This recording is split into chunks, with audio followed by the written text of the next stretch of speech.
आप थोड़ा सा, आपका जो स्थिति है वो कुछ ऐसा हो कि आप साधना कर पाओ, तो ये आपके पूर्व जन्म के कर्मों का प्रताप है, ठीक है ना। और जब आप मिलेंगे तो कुछ ऐसे आपको मंत्र हमारे द्वारा प्रदान किए जाएंगे जो गोपनीय हैं, अति विशिष्ट हैं और गुप्त हैं, तो फिर आपको और भी ज्यादा लाभ मिलेगा और भी ज्यादा आपका उन्नति होगा। गुरु जी, एक ना सबसे मतलब एक सवाल है जो शुरू से मेरे मन में घूम रहा है जी, लेकिन मैं पूछ नहीं पाता, मेरे को जवाब को देने वाला कोई होता ही नहीं है जी। कि मैं ये पूछ रहा था कि ये तो मेरे को चलो समझ में आ रहा है कि जो मैंने अपने पिछले जन्मों में कुछ किया होगा जी, साधना की होगी जो शायद मेरी अभी जिसका मेरे को अभी वो मिल रहा है जी। लेकिन गुरु जी, ये कैसे पता चलेगा कि हमने पिछले जन्म में हम लोग जिस स्थिति में थे जी, वो हमें नहीं पता, उस चीज का हमें फायदा अभी मिल रहा है। मतलब इस जन्म में भी हम लोग जो साधना कर रहे हैं वो चल रही है साधना जी, लेकिन जो पिछले जन्म वाली जो स्थिति थी और वो इस जन्म तक आने में मतलब कितना समय लगता है और कैसे होता है वो, मतलब वो कैसे पता चलेगा जी। तो बिल्कुल, अगर अगर वो पिछले जन्म वाली जो स्थिति थी वो स्थिति तो हमारी इस जन्म में भी होनी चाहिए फिर जी। बिल्कुल सही प्रश्न पूछा, प्रश्न हो गया आपका ये। हाँ, तो मतलब ये मतलब वो क्यों नहीं होती है स्थिति जो पिछले जन्म में थी, और तो ये साधना करके तो ये उस स्थिति तक कब पहुंचेगी, तो ये कैसे पता चलेगा, मतलब कैसे होता है जी। बोल चुके हैं आप? हाँ जी। प्रश्न हो गया आपका? हाँ जी गुरु जी। आपने बहुत ही अच्छा प्रश्न किया है। देखिए बात क्या है, आपकी जो स्थिति आपने जैसा बताया, किसी भी कोई भी साधक जो साधना करता है तो जैसे उसकी साधना पूर्ण होती है, मतलब पूर्णता का मतलब होता है कुंडलिनी पूर्ण यात्रा करके स्थिर हो जाने को ही लोग पूर्ण मानते हैं। मैं पूर्ण नहीं मानता हूँ, लेकिन एक साधारण भाषा में लोग मान के चलिए कि अगर आपने पिछले जन्म साधना किया, आपकी कुंडलिनी शक्ति ऊर्ध्व हुई, मतलब वो जागृत हुई, ऊर्ध्व हुई और पूर्ण यात्रा करके स्थिर हो गई, ठीक है। हाँ जी, हाँ जी। और फिर उसके बाद किन्हीं कारणों से आप मृत्यु को प्राप्त हुए, फिर आपने अगला जन्म लिया। तो जब आप अगला जन्म लेंगे तो आप वो कुंडलिनी स्थिर होने के बाद की स्थिति से आपकी साधना नहीं चलेगी, बल्कि फिर से आपको साधना करना होगा, फिर से कुंडलिनी आपकी जागृत होगी और फिर से वो ऊर्ध्व होगी और फिर से वो स्थिर होगी। बात समझ रहे हैं आप? और ये सारी चीजें तब होती हैं हमारे कर्मों के अनुसार हमें गुरु की प्राप्ति होती है। कुछ लोगों को पूरा जन्म भटकना पड़ जाता है, फिर उसे सदगुरु प्राप्त नहीं होते, और कुछ लोगों को 2-4 महीने 6 महीने में ही सदगुरु प्राप्त हो जाते हैं। तो जब हमें सदगुरु प्राप्त होते हैं तो हमारी साधना जो है, यह निर्णय हो जाता है कि अब मैं सफल साधक बनूंगा, ठीक है। लेकिन हर जन्म में यह निश्चित आप मान के चलिए कि आप जब साधना करोगे तो शुरुआत से ही चलोगे, यानी 0% से ही आप चलोगे। लेकिन जब आपका कंठ चक्र खुल जाता है तो वो जो विशेष विशिष्टताएं हैं, जो विशेष प्रकार की सिद्धियां हैं जो कि कई जन्मों से आपने प्राप्त की हैं, उन सभी सिद्धियों के बारे में, उन सभी विशेषताओं के बारे में आपको जानकारी होने लगती है। कब? जबकि आपका कंठ चक्र खुलता है। आपके प्रश्न का जवाब आधा हो गया ना, अब आपका बचा आधा। तो जब आपने कहा कि ये हमको कैसे पता चलेगा कि वो स्थिति हमें प्राप्त कब होगी, तो आप ये समझ लो कि जब साधक को सदगुरु प्राप्त हो जाए, जब साधक को ऐसे गुरु प्राप्त हो जाए जिनके प्रभाव मात्र से उसकी साधना में दिन प्रतिदिन विकास होना शुरू हो जाए, बात समझ रहे हैं आप, जो वास्तव में सदगुरु हो, जब आपको ऐसे सदगुरु मिल जाए तो आप ये समझ लो कि बस सफलता बहुत करीब है, आपको सिर्फ उनके निर्देश का पालन करना है। अब वो जो समय है, वो समय कितना लगेगा यह निर्धारित करते हैं आपके कर्म। जैसे आपने कहा ना कि गुरुजी जो मेरी प्रारंभिक स्थिति थी, कुंडलिनी पूर्ण ऊपर तक प्राणवायु पूर्ण ऊपर तक आता था, बीच में फिर 2 महीने 2.5 महीने बाद ऐसा हुआ कि वो मेरे कंठ तक ही आती थी, राइट। तो जो आपने ये प्रश्न हमसे ये जो सवाल पूछा ना, तो उसी का ये परफेक्ट जवाब है कि जो आपके कर्म थे वो फिर बीच में अवरोध मारने लगे।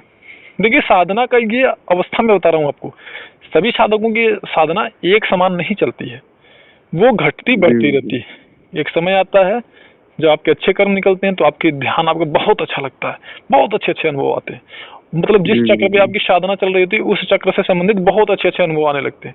लेकिन जब आपके तमोगुणी संस्कार चित्त से बाहर निकलते हैं साधना, तो किसी भी चक्र पे आपकी साधना चल रही हो, ना तो आपको ध्यान अच्छा लगेगा, ना तो ध्यान अच्छा लगेगा, ना तो फिर आपको अनुभव आएंगे, ना तो आपको अनुभूति ही नहीं होगी।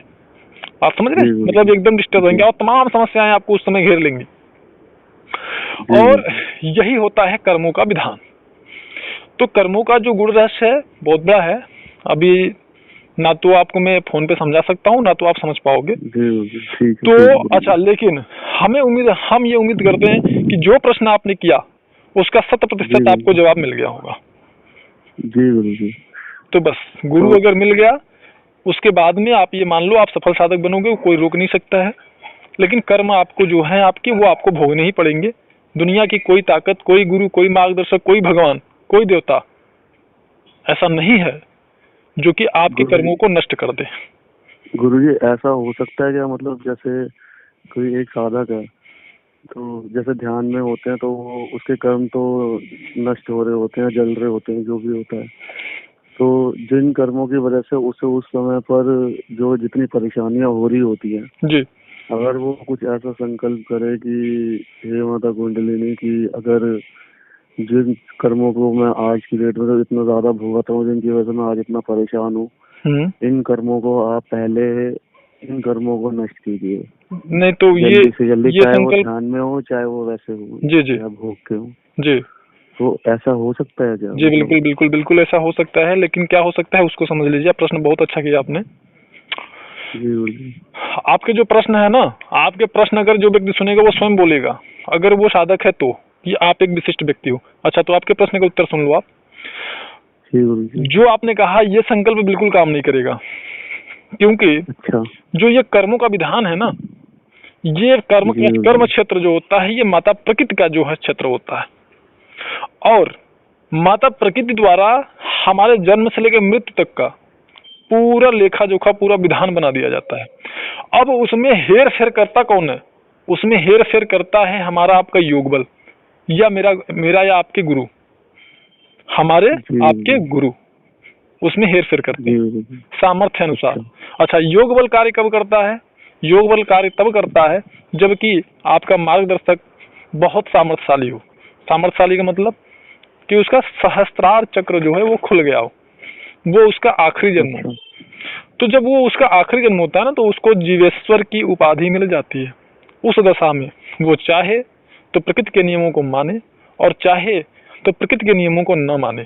अच्छा, जो आपने प्रश्न किया कि जो कर्म है वो मैं पहले भोग लूं अभी ज्यादा से ज्यादा, या फिर मतलब जल्द, और मतलब या फिर ध्यान में जितना ज्यादा ध्यान, हाँ मैं वही पा रहा हूँ, वहीं पे आ रहा हूँ। तो उस दशा में ये होता है कि वो जब सामर्थ्यशाली होता है आपका मार्गदर्शक, तो आपके जो क्लेशात्मक कर्म होते हैं ना, वो आपके चित्त में जब उसकी दृष्टि अत्यंत पैनी होती है, शार्प होती है, तो वो आपके चित्त में झांक सकता है, चित्त पर स्थित कर्माशयों को देख सकता है। तो वो क्या करता है, वो योगबल के प्रहार से, ये बहुत ही डेंजरस और खतरनाक कार्य मैं बता रहा हूँ, वह योग बल के कार्य से आपकी, अगर आप भोगना चाहते हो तो क्लेशात्मक कर्मों को पहले ही डाल देता है, भोग कर्म में शामिल कर देता है, और जो सात्विक कर्म होते हैं उनको जो है प्रारब्ध कर्म में नीचे दबा देता है। ठीक है ना? तो जो हमारे चित्त के ऊपर स्थित, जैसे कि आप ऐसे समझ लो कि कोई पात्र है, बाल्टी है या कुछ भी है, तो जिसमें सामान रखा जा सके, तो उसमें जो खाने वाली वस्तुएं हैं, मतलब जल्दी खराब होने वाली वस्तुएं हैं, उनको ऊपर रख दिया जाए, और जो देर में खराब होने वाली वस्तुएं हैं उनको नीचे रख दिया जाए। तो बस समझ रहे ना? तो उसी प्रकार से हमारा चित्त को आप एक पात्र मान लो, उदाहरण के लिए समझाने की दृष्टि से। और तो उसमें जो क्लेशात्मक कर्म है उनको वो योगबल के प्रहार से, चूंकि इसमें बहुत ज्यादा योगबल नष्ट होगा और ये प्रकृति के नियम के विरुद्ध है, तो योगबल के प्रहार से उनके क्लेशात्मक कर्मों को ऊपर लाए वो, और उनके सात्विक कर्मों को नीचे दबा दे।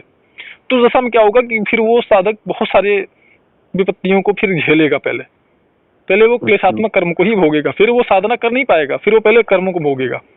अच्छा, वहीं पर अगर मार्गदर्शक ये देखता है कि ये साधक के कुछ ऐसे कर्म जो अवरोध डालेंगे, तो मार्गदर्शक क्या कर सकता है? मार्गदर्शक उसके जो भोग कर्म है, क्लेशात्मक कर्म, अधर्म से युक्त कर्म है, उनको वो क्या करता है? नीचे दबा देता है, और जो सात्विक कर्माशय होते हैं उनको ऊपर ला देता है।